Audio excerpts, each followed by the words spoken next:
সবাইকে স্বাগত জানাচ্ছি ভাইয়া হোটেল প্রেজেন্টস নিউজ ভিউজ 24। আজকের আয়োজনে আপনাদের সাথে রয়েছে আমি রহমান রাশেদ। এলো instant milk powder happy cow, যেমন সাশ্রয়ী তেমনি পুষ্টিগুণে ভরপুর। আর এটা নিউজিল্যান্ডের গরুর দুধ। হ্যাপি কাউ, গরুর দুধের স্বাদ সবাই পাক। রাজনৈতিক পট পরিবর্তনের পর দৌরাত্ম্য কমেনি রাষ্ট্রায়ত্ত ব্যাংকের সিবিএ নেতাদের। কেউ কেউ ভোল পাল্টে ফেলেছেন, এমনকি বেপরোয়া হয়ে উঠছেন অযৌক্তিক সব দাবি আদায়, যা বড় বাধা হয়ে উঠেছে আর্থিক খাতে শৃঙ্খলা ফেরানোর ক্ষেত্রে। যদিও প্রতিষ্ঠানের শীর্ষ নির্বাহী তারা বলছেন বিশৃঙ্খলা রোধে সর্বোচ্চ ব্যবস্থা তারা নিবেন। আরও জানাচ্ছেন মাসুম মিয়া।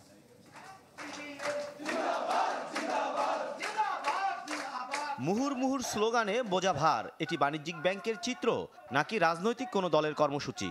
আর্থিক খাতের গুরুত্বপূর্ণ প্রতিষ্ঠান হলেও বদলি, সুদ মওকুফ, অযৌক্তিক দাবি আদায় এমন ঘটনা যেন নিয়মিত চিত্র। এটা বদলি ট্রান্সফার তার লিস্টে করতে হবে, সুদ মওকুফ তার মতো করে করতে হবে। একবারই সিবিআই হয়তো আমার ভাইয়ের জন্য বলছে ভাই ওনাকে ট্রান্সফার করে দেন, ওই সাথে সাথে তার বঙ্গবন্ধু পরিষদে তারা আরও 2টা দিয়ে দিতেছে। তথ্য বলছে বিগত সরকারের সময়ের মতো আবারও দৌরাত্ম্য বেড়েছে ব্যাংকের সিবিএ নেতাদের। কেউ কেউ পাল্টাচ্ছেন রাজনৈতিক ভোলও। বদলি, বাণিজ্য সহ অনৈতিক সুবিধা আদায়ের লক্ষ্যে বরাবরের মতোই বেপরোয়া তারা। এরাই তো ভুল করে। সবশেষ সহধর্মিনীর ব্যাংক ঋণের সুদ মওকুফ চেয়ে আবদার করে বসেন সোনালী ব্যাংকের এক সিবিএ নেতা। দাবি আদায় সংশ্লিষ্ট ব্যাংক কর্মকর্তাকে হত্যার হুমকিও দেন তিনি। আত্মপক্ষ সমর্থনে মারধরের হুমকির কথা স্বীকার করলেও অস্বীকার করেন হত্যার হুমকির বিষয়টি। স্যার, আপনি একটু প্লিজ উপরে বলে দেন, একটু কাইন্ডলি তাড়াতাড়ি ফাইলটা করার, এটা তো ইন্টারেস্ট হচ্ছে স্যার। উনি আমাকে হঠাৎ করে একটা হুমকি দিল, আপনি এই ধরনের প্রেশার দিলে। আমি স্যার প্রেশার কি ছিল, 1 মাস আগে দরখাস্ত দিলাম, এটা কি অযৌক্তিক প্রেশার? সিবিএ নেতাদের এমন বেপরোয়া আচরণে ক্ষুব্ধ ব্যাংকের সাধারণ কর্মকর্তারা। দাবি আর্থিক খাতে শৃঙ্খল পরিবেশ নিশ্চিতে কঠোর পদক্ষেপে। ইস্যু যে শুধু এরকম একটা সিঙ্গেল ইস্যু এরকম না, যাক সার্বিক বিষয়ে কথোপকথন এক পর্যায়ে কিছু কথা আসছে যেটা অপ্রত্যাশিত।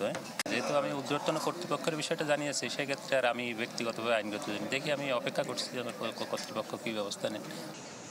সিবিএ নেতাদের এমন দৌরাত্ম্য রাষ্ট্রীয় অন্যান্য বাণিজ্যিক ব্যাংকগুলোতেও। বিশৃঙ্খলা রোধে সর্বোচ্চ ব্যবস্থা নেওয়ার আশ্বাস উঠেল ব্যাংকের শীর্ষ কর্তাদের বক্তব্যে। সেটা তো ব্যাংকের যেটা বিদ্যমান নিয়ম আছে, সেটা যদি ব্যাংকের শৃঙ্খলা পরিপন্থী যে কেউ কিছু করতে চায়, সেটা তো আছেই, সেটা তো নিয়ম তো থাকবেই। বিশৃঙ্খলার মাধ্যমে জোরপূর্বক কিংবা গায়ের জোরে কোনো কিছু আদায় করতে চাই, সেটা অবশ্যই আমার প্রতিহত করা সমীচীন বলে ব্যাংকিং সেক্টর থেকে আমার দৃষ্টিতে মনে হয়। দেশের রাজনৈতিক ইতিহাসে ক্ষমতার পালাবদলের সাথে সাথে বদলে যায় সিবিএ নেতাদের চেহারাও। তবে ব্যক্তি স্বার্থ আদায়ে বরাবরই বেপরোয়া তারা। মাসুম মিয়া, চ্যানেল 24, ঢাকা।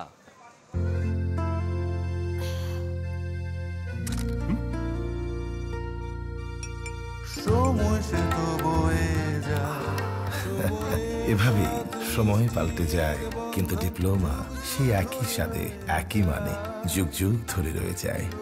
নিউজিল্যান্ডের এক্সেলেন্স ইন কোয়ালিটি। রাষ্ট্রায়ত্ত ব্যাংকের সিবিআই নেতাদের দৌরাত্ম্য নিয়ে কিছুক্ষণ আগে প্রতিবেদন দেখছিলেন আপনারা। আমরা এই ব্যাপারে কথা বলতে আমন্ত্রণ জানিয়েছি সৈয়দ আবু নাসের বখতিয়ারকে। তিনি অগ্রণী ব্যাংক পিএলসির চেয়ারম্যান। জনাব সৈয়দ আবু নাসের এখতিয়ার, স্বাগত জানাচ্ছি, অনেক ধন্যবাদ। ধন্যবাদ আপনাকে মিস্টার রহমান এবং 24 চ্যানেল 24-কে আমাকে সুযোগ দেওয়ার জন্য। জি, আমরা প্রতিবেদনের প্রচার করছিলাম রাষ্ট্রায়ত্ত ব্যাংকের সিবিএ নেতাদের দৌরাত্ম্য এবং বিশেষ করে কর্মীদের অধিকার রক্ষা, দাবি আদায় সিবিএ নেতারা মনোযোগী হবেন, সেটাই খুব স্বাভাবিক। কিন্তু বাণিজ্যিক যে ব্যাংকে রাজনৈতিক দলের নেতাকর্মীদের মতো এরকম আচরণ করা, বিশেষ করে স্লোগান দেয়া, কর্মসূচির প্রদর্শন করা, সেটা তারা পারেন কিনা। এখানে প্রতিবেদনে উল্লেখ করা হয়েছে বা লক্ষ্য করেছি আমরা যে কারো বদলির দাবিতে, সুদ মওকুফ করার দাবিতে, সেগুলো কি তারা আইনগতভাবে এখতিয়ার রাখেন কি? এটা কিন্তু বিরাট প্রশ্ন। এটা আমি মনে করি কিছুতেই তাদের সেরকম রাইটস নাই। সিবিএ হলো collective bargaining agency for various group of employees. Class 4-এর জন্য ক্লাস 4 এমপ্লয়ি যারা মেসেঞ্জার আছে, ড্রাইভার আছে, তাদের জন্য একটা সংগঠন হতে পারে সিবিএ। তারপরে ক্লারিক্যাল একটা থাকতে পারে সিবিএ। কিন্তু তাদের একমাত্র ডিমান্ড থাকতে পারে তাদের স্টাফের ব্যাপারে তারা কথা বলবে, টপ বসের কাছে যেতে পৌঁছায় নিউজগুলি, এবং top boss will decide, the managing director will decide যে কি এটা বোর্ডে নিয়ে কিছু করবে নাকি করবে না। যেমন এইখানে যেটা শুনলাম সুদ মওকুফের ব্যাপারে, সুদ মওকুফের ব্যাপারে কিন্তু পলিসি থাকবে, ব্যাংকের নিজস্ব পলিসি থাকবে, সেখানে কি করা যায় না যায় এখানে তো কোনো জোরাজুরি করে করতে গেলে আমি তো মনে করি তার চাকরি থাকা উচিত না, তাকে টার্মিনেট করে ফেলতে হবে বা তাকে ডিসমিসাল করতে হবে, একটা এক্সাম্পলি পানিশমেন্ট দেওয়া উচিত। আমি যখন গতবারে ম্যানেজিং ডাইরেক্টর ছিলাম, আমার মনে আছে সোনালী ব্যাংকের সিবিএ সভাপতি, তাকে কিন্তু নিয়ে যাওয়া হয়েছিল, he was arrested and he was put behind bar. আমার এখান থেকেও নিতে চেয়েছিল কিন্তু সে সময় হয়নি। যেটা হলো একটা শৃঙ্খলার মাঝে, নিয়মের মাঝে থাকলে অসুবিধা নেই। ট্রান্সফার এটা তো করতেই হবে। আমি তো এসেই বলেছি যে কেউ 3 বছরের অধিক কেউ এক জায়গায় থাকবে না, 3 বছরের বেশি হলেই তাকে এক জায়গা থেকে আরেক জায়গায় ট্রান্সফার করতে হবে। সিবিএদের ডিমান্ড থাকে তারা ঢাকা শহরেই থাকবে। আমি যে নো, তাহলে তোমাদের চাকরি করার দরকার নেই। এটা যদি স্ট্রং অ্যাডমিনিস্ট্রেশন থাকে, কোনো কিছু যদি কেউ, তাহলে কিন্তু এটা কোনো অসুবিধা হওয়ার কথা না। আলাপ আলোচনার মাধ্যমে এইটা যেটা ইনসিডেন্টগুলি দেখলাম সোনালী ব্যাংকে, এটা কিন্তু আমার কাছে খুবই অস্বস্তিকর পরিবেশ মনে হয়েছে।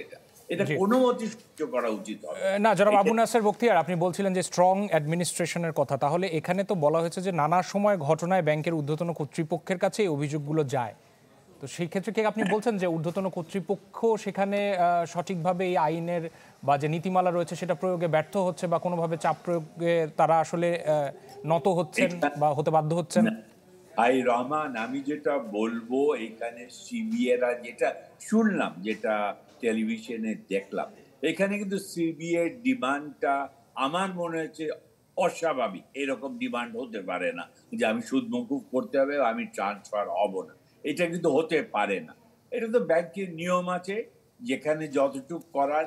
এটা আমি প্রায় দেখতেছি অগ্রণী ব্যাংকের যারা সিবিএ লিডার, তাদের ছবিও দেখছি আসতেছে সামনে, কিন্তু তারাও প্রথম দিন তাদের কিছু ডিমান্ড দিয়েছে।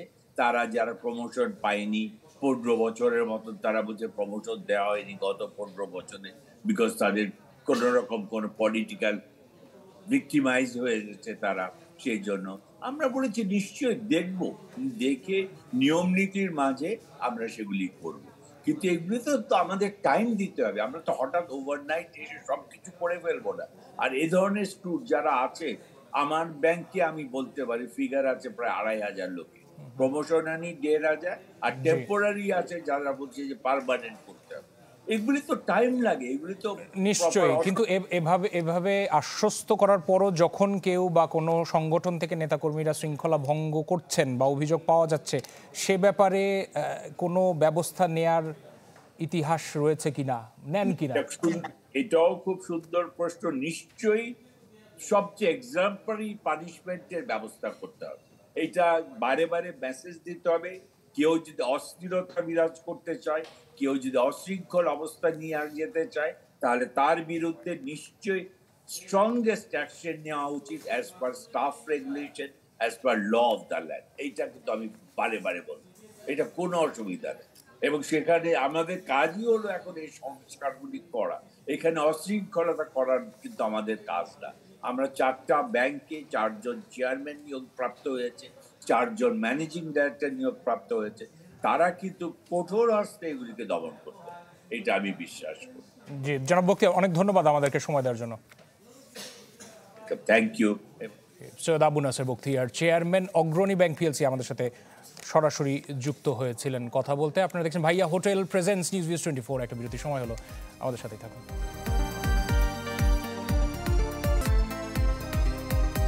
স্বাগত আরো একবার। ভাইয়া হোটেল প্রেজেন্টস নিউজ 24 দেখছেন। কর্ন, মিল্ক, কোকোনাট আর বাটারের দুর্দান্ত কম্বিনেশনে ইয়াম্মি ক্রাঞ্চি টেস্টের পপার। বেশি ফান নিয়ে এখন 25 গ্রামের বিগ ফান প্যাকেজ। পৃথিবীকে জলবায়ু বিপর্যয় থেকে রক্ষা করতে শূন্য বর্জ্য এবং শূন্য কার্বনের উপর ভিত্তি করে নতুন জীবনধারা গড়ে তোলার পরামর্শ দিয়েছেন প্রধান উপদেষ্টা ডক্টর মোহাম্মদ ইউনুস। আজারবাইজানের বাকুতে বিশ্ব জলবায়ু সম্মেলনে তিনি আহ্বান জানিয়েছেন বিশ্ব গড়তে নতুন প্রজন্মকে এগিয়ে আসার। আজারবাইজানের বাকু থেকে এই মুহূর্তে আমাদের সহকর্মী আশিকিন প্রিন্স তিনি যুক্ত হচ্ছেন, তার কাছে চলে যেতে চাই। আশিকিন প্রিন্স, শূন্য বর্জ্য এবং শূন্য কার্বনের উপর জোর দিয়েছেন ডক্টর মোহাম্মদ ইউনূস। একটু বলবেন যে প্রধান উপদেষ্টার বক্তব্যে কোন কোন বিষয়গুলো সার্বিকভাবে স্পষ্ট করে উঠে এসছে? রাশিদ, আসলে প্রধান উপদেষ্টা আজকে ভাষণ দিয়েছেন এবং খুবই সংক্ষিপ্ত একটি ভাষণ ছিল। এই ভাষণের প্রধান উপদেষ্টা বেশ কয়েকটি বিষয়ে জোর দিয়েছেন। একটি বিষয় হলো যেভাবে সভ্যতা গড়ে উঠেছে সেই সভ্যতা কিন্তু একেবারে ধ্বংসের দ্বার প্রান্তে চলে এসেছে বলে কিন্তু প্রধান উপদেষ্টা উল্লেখ করেছেন। সেখানে বলা হয়েছে যে জীবন যাত্রার মাধ্যমে সভ্যতা গড়ে উঠেছে সেই জীবন যাত্রাটাকে পরিবর্তন আনতে হবে এবং নতুন সংস্কৃতির সাথে আমাদেরকে যুক্ত হতে হবে, তাহলে হয়তোবা পৃথিবীকে আমরা রক্ষা করতে পারবো। এখন নতুন জীবনযাত্রা এবং নতুন সংস্কৃতি বলতে যেটি মিন করেছেন সেটি বলা হলো যে নো ফসিল ফুয়েল এবং অর্থাৎ কোনো জীবাশ্ম জ্বালানি ব্যবহার করা যাবে না, ব্যবহার করতে হবে রিনিউয়েবল এনার্জি অর্থাৎ নবায়নযোগ্য জ্বালানি। তো এইভাবে মূলত তিনি বলার চেষ্টা করেছেন যে জীবনযাত্রা এবং সংস্কৃতির পরিবর্তন আনতে হবে। একই সঙ্গে তিনি তিনটি শূন্যর কথা বলেছেন। একটি হচ্ছে জিরো কার্বন, আরেকটি হচ্ছে জিরো ওয়েস্ট এবং আরেকটি হচ্ছে জিরো পার্সোনাল প্রফিট। তো সেখানে বলা হয়েছে যে যদি আমরা জিরো কার্বন করতে পারি অর্থাৎ কার্বন মুক্ত বিশ্ব করতে পারি তাহলে সেই ক্ষেত্রে যে জলবায়ু পরিবর্তন হচ্ছে, গ্লোবাল ওয়ার্মিং হচ্ছে, সেই জায়গাটা থেকে আমরা সরে আসতে পারবো। একই সঙ্গে যে জিরো ওয়েস্টের কথা বলা হচ্ছে অর্থাৎ আমরা যদি জীবাশ্ম জ্বালানি ব্যবহার না করি তাহলে কিন্তু ওয়েস্টে যে হয় সেই ওয়েস্টটা কিন্তু হবে না, অর্থাৎ নবায়নযোগ্য জ্বালানি ব্যবহার করলে সেই ওয়েস্টটা অর্থাৎ কোনো বর্জ্য তৈরি হবে না। একই সঙ্গে যে প্রফিট কথা বলা হচ্ছে অর্থাৎ এই যে জীবাশ্ম জ্বালানি উত্তোলন করার ক্ষেত্রে যে পরিমাণ অর্থ ব্যয় করা হচ্ছে এবং এখানে ব্যক্তিগত লাভের কথা বলা হচ্ছে, তাহলে যদি আমরা নবায়নযোগ্য জ্বালানি ব্যবহার করি তাহলে কিন্তু সেই ব্যক্তিগত প্রফিটটা করা সম্ভব হবে না। তো সেই ক্ষেত্রে আসলে সে কারণে তিনি বলেছেন যে আমাদের যে জীবনযাত্রা এবং সংস্কৃতি পরিবর্তন আনতে হবে এবং একই সঙ্গে তিনটি শূন্যকে প্রাধান্য দিয়ে এই যে নতুন জীবন ধারায় আমাদেরকে সবাইকে সম্পৃক্ত হতে হবে। রাশেদ। প্রিন্স, অনেক ধন্যবাদ যুক্ত হওয়ার জন্য। আশিকিন প্রিন্স আমাদের সাথে কথা বলছিলেন আজারবাইজানের বাকু থেকে। আমি এই চেয়ারে বসবো না।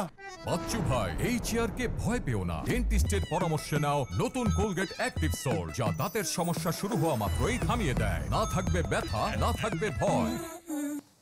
ভাইয়া হোটেল প্রেজেন্টস নিউজ ভিউজ 24। সময় হলো একটা বিরতি, আমাদের সাথে থাকুন।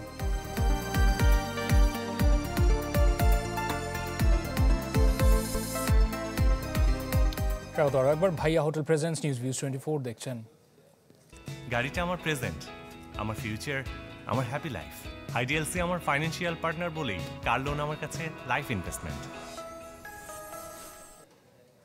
পলিথিন উৎপাদন কারখানায় মালিক শ্রমিকদের বাঁধার মুখে অভিযান স্থগিত করতে হয়েছে যৌথ বাহিনীকে। পুরান ঢাকার চকবাজারে এই অভিযানে গেলে উত্তেজনাকর পরিস্থিতি তৈরি হয়। পরে একটি কারখানা সিলগালা করেই ফিরতে হয় অভিযানকারীদের। তবে পরিবেশ অধিদপ্তরের উপসচিব অভিযান স্থগিতের দায় চাপান সংবাদকর্মীদের উপর। তীব্র বাদানুবাদ যৌথ বাহিনীর সদস্যদের সাথে। রাজধানীর চকবাজারে পলিথিন উৎপাদন কারখানা বন্ধে অভিযানে গেলে কারখানা মালিক ও কর্মীদের বাধার মুখে পড়েন অভিযানকারীরা। বাধাদানকারীরা বলতে থাকেন, বিকল্প আয়ের ব্যবস্থা না করে কারখানা বন্ধ করে বিপদের মুখে ঠেলে দেয়া হচ্ছে তাদের। আমরা কোথায় যাব? আমাদের একটা চাকরির ব্যবস্থা করে দেন। বিকল্প চাকরি ছাড়া বন্ধ করা চলবে না। সরকার এটা বিকল্প, এই যে কর্মচারী আছে, লক্ষ লক্ষ কর্মচারী আছে, সেইটা রইলে আপনারা আগে কর্মস্থান দিতে হবে, তারপর আপনারা পলিথিন বন্ধ করতে হবে। উত্তেজনাকর পরিস্থিতির এক পর্যায়ে সেখানে অভিযান স্থগিত করতে হয় যৌথ বাহিনীকে, কিন্তু অভিযান স্থগিত করার দায় চাপানো হয় সাংবাদিকদের উপর। পরিবেশ মন্ত্রণালয়ের উপসচিব এই অভিযোগ তোলেন। আমরা 1 নভেম্বর থেকে, এটা আগে থেকে ঘোষণা যে 1 নভেম্বর থেকে এটা করা যাবে না, তো আমরা আজকে করেছি। ঠিক আছে, আজকে তো লং টাইম করতে চেয়েছিলেন, তাহলে কি জনগণের তোপের মুখে আজকে ক্যান্সেল করলেন? আপনার কি তাই মনে হচ্ছে? এর আগে কামালবাগ এলাকায় একটি তালাবদ্ধ কারখানায় অভিযানে পলিথিন ও তা উৎপাদনের কাঁচামাল পায় তারা।